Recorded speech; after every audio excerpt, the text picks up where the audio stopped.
Hello everyone, it's Lily. Welcome to the SDS-PAGE tutorial. You will learn about the process of SDS and how it will help solve a crime scene case. First, we need to learn a little bit more about transcription and translation before we jump into SDS. First comes transcription. Transcription is a process of copying a DNA segment and turning it into RNA. Then, proteins are encoded in the DNA. An enzyme called helicase comes in and unzips the DNA. Then, our RNA polymerase copies a DNA sequence into an RNA sequence, and then RNA moves out of the nucleus and goes through a process called translation. Adenine pairs with thymine, cytosine pairs with guanine, and also, when it's in RNA, adenine pairs with uracil. Next comes translation. Translation is the process when a cell makes proteins using the genetic information carried in messenger RNA. tRNA is when ribosomes section off the messenger RNA, making codons. Then, transfer RNA brings an amino acid and an anticodon and attaches to the codon.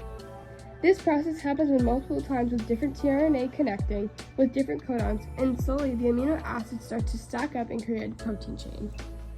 Hello, I'm Taliana, and I'm going to teach you about what SDS-PAGE is. SDS-PAGE stands for sodium didecyl sulfate polyacrylamide gel electrophoresis. SDS-PAGE is a gel electrophoresis technique that separates proteins based on their molecular weight. Next, I will show you the steps to SDS-PAGE and how it works. This is a polypeptide, and it is made after translation. Parts of this polypeptide can be negative or positive.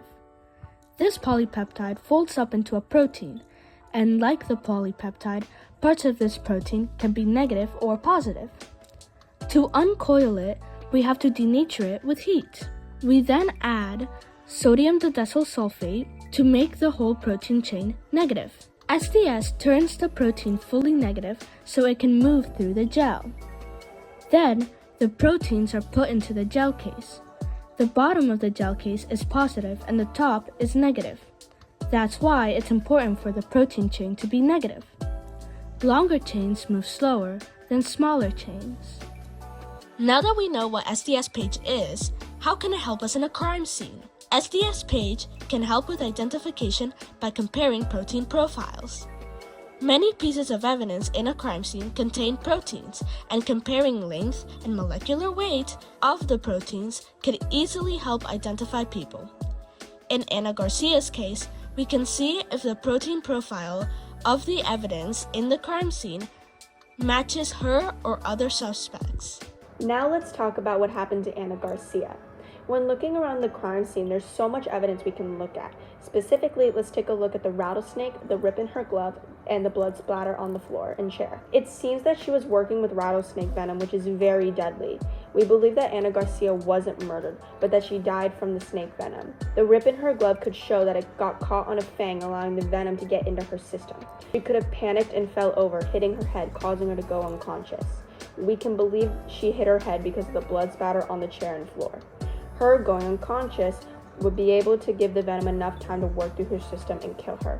Many people believe it was a murder because there are many suspicious suspects and lots of evidence pointing towards them, such as Eric's DNA being at the crime scene or Dr. Opal not wanting her blood to be taken. This is where HIPAA comes in. First of all, what is HIPAA? HIPAA stands for Health Insurance Portability and Accountability Act. This protects individual health information while allowing necessary access to health info. But who can have access to your medical records? Well, insurance companies. You and your doctors and public health agencies can have access to your records without any warrants or permission. But law enforcement agencies and family relatives and friends all need to give permission or get a warrant to have access to your medical records.